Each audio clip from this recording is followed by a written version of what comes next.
आज के इस वीडियो में एक बार फिर स्वागत। एक युवा अपने सहकर्मी की मौत के कारण से इतना भयभीत हो गया कि 35 वर्ष की उम्र में ही उसने वसीयत लिख डाली। थोड़ा सा पेट में दर्द होते ही उसको लगता था मेरे को कैंसर हो गया है, और थोड़ा सा सिरदर्द होते ही वो ब्रेन हेमरेज के बे के कारण से दुखी होता था। वो चिंता के कारण से अपनी चिता की ओर जा रहा था, चिंता से चिता की ओर जा रहा था। एक दूसरा उदाहरण, एक युवा दंपति जो युवा बिल्कुल थे और आके पूछने लगे मेरे बच्चे का निट में सिलेक्शन यानी एमबीबीएस में मेडिकल की जो एंट्रेंस एग्जामिनेशन है निट में, उसमें एडमिशन होगा कि नहीं होगा। एमबीबीएस का कोर्स करने के लिए मैं मेरे बच्चे को डॉक्टर बनाना चाहती हूँ, इसका उसमें सिलेक्शन होगा कि नहीं होगा उसके लिए मैं बहुत चिंतित हूँ। मैंने पूछा बच्चे के 10th में 12th में क्या परसेंटेज रहे। बोले भाई साहब बच्चा अभी 6 महीने का है। बोलिए 6 महीने के बच्चा है, 15 साल की चिंता अभी से उस युवा दंपति को सीधा सताए जा रही है।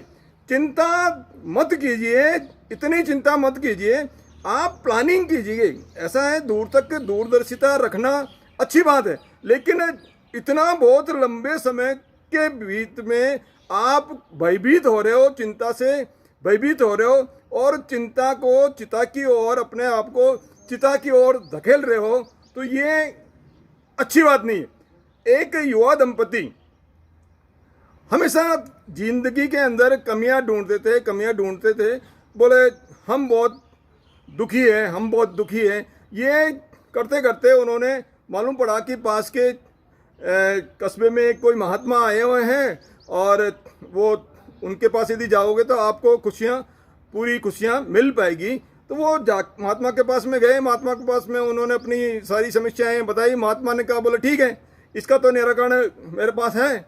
बोले क्या है? बोले ऐसा करो आप जाकर दुनिया के अंदर ढूंढ के लाओ ऐसा व्यक्ति, उसका मेरे को जो वो कपड़ा पहनता है उसका थोड़ा सा टुकड़ा चाहिए, और आप जाओ दोनों और ढूंढ के लाओ ऐसे व्यक्ति जो पूर्णतया सुखी हो, खुशी हो, वो खुश रहता हो। ऐसे व्यक्ति के जो है पहनने का कपड़े का एक टुकड़ा आपको काट के लाना है। बोले ठीक है। वो गए ढूंढते गए। उनको मालूम पड़ा एक शहर में गए। बोले राजा इस शहर के जो राजा है वो बहुत सुखी है। राजा के पास में गए और बोले राजा जी आप सबसे ज़्यादा सुखी हो। बोले हाँ सुखी तो है, लेकिन एक हमारे जीवन के अंदर एक दुख है। बोले हमारा संतान नहीं। तो उन्होंने सोचा बोले ये भी दुखी। फिर वो दूसरे कस्बे में गए। ढूंढते दूसरे कस्बे में मालूम पड़ा कि ये जो सेठ है वो बहुत पैसे वाले हैं, और ये मालूम पड़ा कि ये ज़्यादा सुखी है। और वो उनके पास में गए। जब वो उस सेठ के पास में गए, सेठ और सेठानी दोनों बैठे थे, और जब उनको पूछा कि आप सबसे ज़्यादा सुखी हो, बोले हाँ है, लेकिन एक बात से हम जो है वो दुखी है। बोले हमारे संतान बहुत है। बोले कितनी है? बोले एक पूरी क्रिकेट की टीम है, क्रिकेट की टीम 11 संतान है, इसलिए हम थोड़ा सी ये चिंता है और थोड़ा सा दुख होता है कि इतनी ज़्यादा संतान हमारे होने के कारण से आगे क्या होगा, उनका डिस्ट्रीब्यूशन कैसे होगा, आगे वो कमा के खा पाएंगे कि नहीं पाएंगे, आज हमारी जो इज्जत है वो या हमारी जो पेट बनी हुई है वो सब बरकरार रख पाएंगे कि नहीं रख पाएंगे। ये सारी समस्याएं बोले हमारे जीवन के अंदर है। बोले ये तो यही दुखी है। फिर वो और बोला और ढूंढते हैं। वो गए ढूंढते चलते उनको एक पहाड़ी नजर आई। पहाड़ी के पास में मालूम पड़ा एक दूर से एक भेड़ चरा रहा था, गडरिया बहुत नाच रहा था, कूद रहा था और बहुत खुश नजर आ रहा था।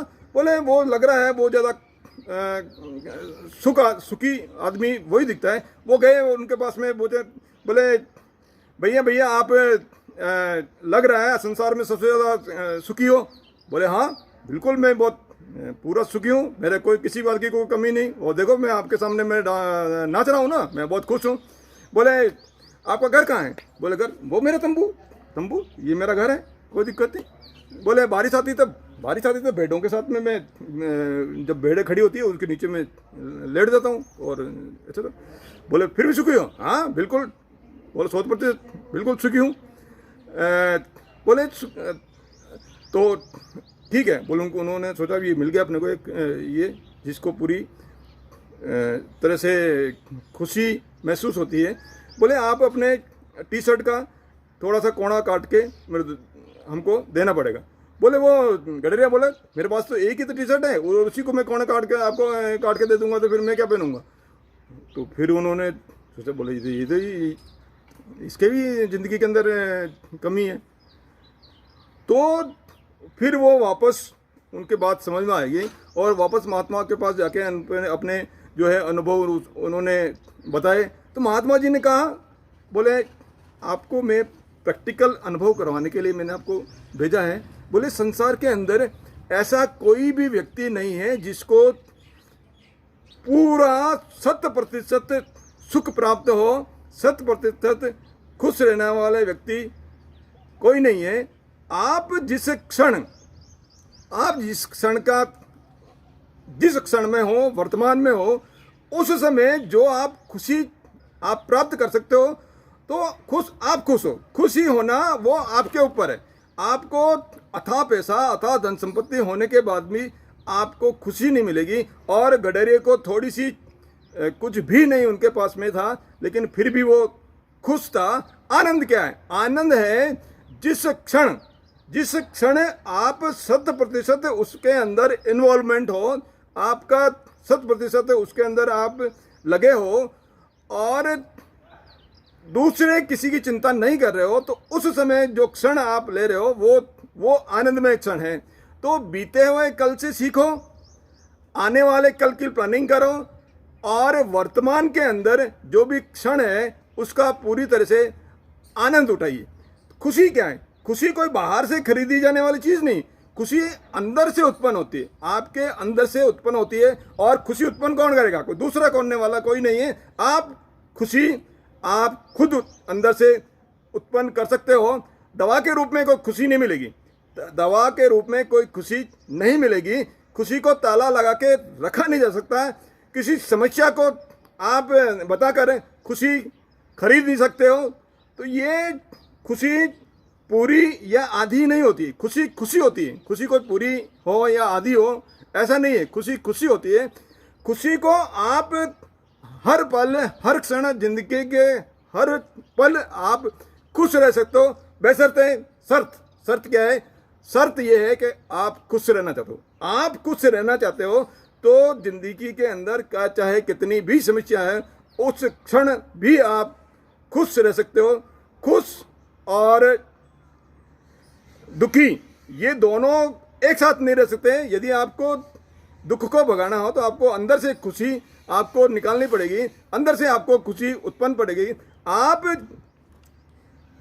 जो अभी हो वर्तमान में आप जिस स्थिति में हो वो खुश हो रहने के लिए क्या पर्याप्त नहीं है? आप स्वस्थ हो, घर परिवार है, घर है, साथी है, आपको ज्ञान देने वाले सभी गुरुजन हैं, आपके छोटे भाई बहन हैं, इसके अलावा आपकी बात सुनने वाले छोटे साथी हैं। तो ये सब क्या खुश होने के लिए आपके आसपास में इतनी सारी प्रकृति है, इतने सारे जीव जंतु है, तो ये क्या खुश होने के लिए आपके लिए पर्याप्त नहीं है? बहुत पर्याप्त है। तो खुश रहिए, हर पल हर क्षण खुश रहिए। खुशी होने का जो तरीका मैं बताता हूँ। सुबह आप भगवान से प्रार्थना करने के जस्ट बाद में आप बोलिए कि मैं आज मेरा दिन बहुत ही अच्छा बीतेगा, मैं दिन भर बहुत खुश रहूँगा। दूसरा, आज मेरे अच्छे व्यक्तियों से संपर्क होगा, आज मैं उनसे मिलूँगा, आज मैं पुण्य का काम करूँगा और सकारात्मक काम करूँगा। तो इस तरह के सकारात्मक वाक्य बोलकर आप अपने अंदर से खुशी उत्पन्न कर सकते हो। आप हर क्षण हर पल खुशी रहें। मेरे साथ बने रहने के लिए बहुत बहुत धन्यवाद। इस वीडियो को लाइक कीजिए, शेयर कीजिए और इस चैनल को सब्सक्राइब कीजिए। अगले वीडियो का इंतजार कीजिए। नमस्कार।